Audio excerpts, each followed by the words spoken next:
Well, look at that, I've done another model. It's the Hasegawa Kit 172 of the Jaguar, the SEPECAT Jaguar. I don't know if that's how you pronounce SEPECAT, but it's a consortium with the French and the British back in the 60s and 70s, producing this fine little ground attack aircraft.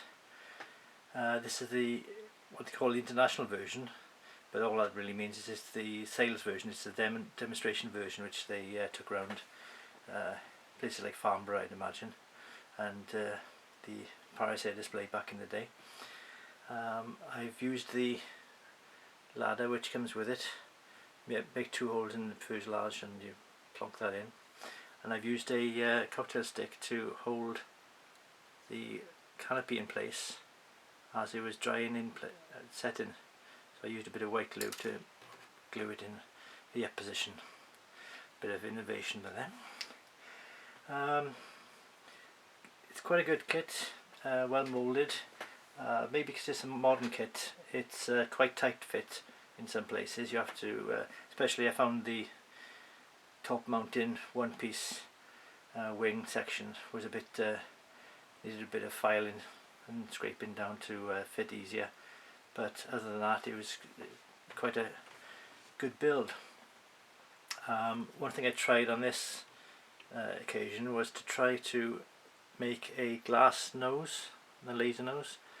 I filed away the area which is normally painted silver or black in the instructions, and put a little bit of sprue there, a bit of plastic there, and try to fill in the rest of it with some PVA which dried clear. It nearly worked, except for the fact that it has some sinking. As it dries, it shrinks a bit, so it's a bit of it's not really a flat surface. But apart from that, I think it's better than having it painted in silver every time. The other drawback with this time round is I made a mistake when I put the decal soft on it, and I damaged the decal on the side, on the back. So if I get another Hasegawa kit, I can use the decals and try and repair that. Other than that, I can just pretend that it's a museum piece and it's scraped off over the years. Yeah, the shoulder mounted sidewinders on this version. For the rocket pods, I painted black first and then dry brushed some aluminium afterwards, aluminium colour.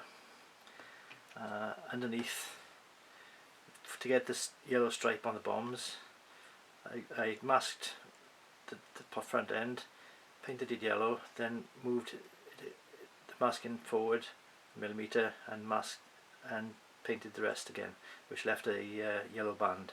There is actually some recessed detail which shows you where to put that band. Always tricky with 4 wheels aircraft.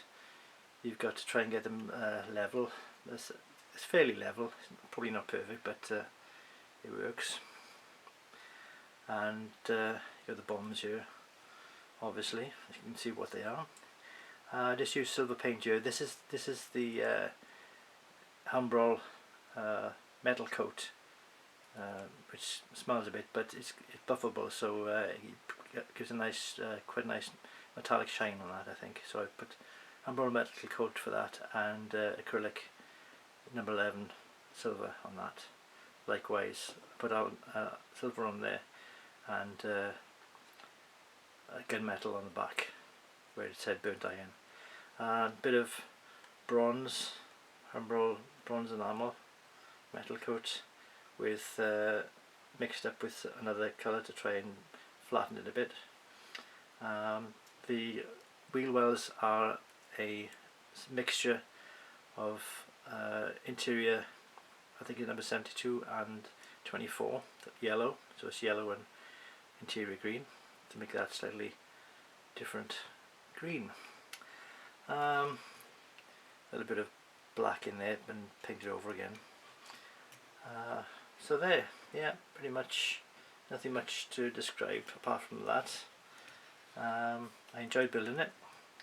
I'm going to build the Big Cat orange version later on, So I've got one at the beginning and one at the end of its service, and I'll build one or two of the Jaguar in intervening years to give a nice range of 3 or 4 aircraft to show the lifespan of what was quite a remarkable aircraft. And low level, they just fly up to there, take the wheels up and stay there for a while and evade radar contact. Quite a good aircraft in my opinion, one of my favourites. There we are, that's my 172 kit of the Humbrol, what am I talking about here? It begins with H, but it's Hasegawa. Humbrol is what some of the paint I used. I also used Revel paint for the green, because I never get a good shade for that. Well, actually, no, I didn't in this case. No, it's Hasegawa 116 is the acrylic is the green, and some leftover 164 or 167 for the dark grey. Other than that, yeah, good kit. Bye.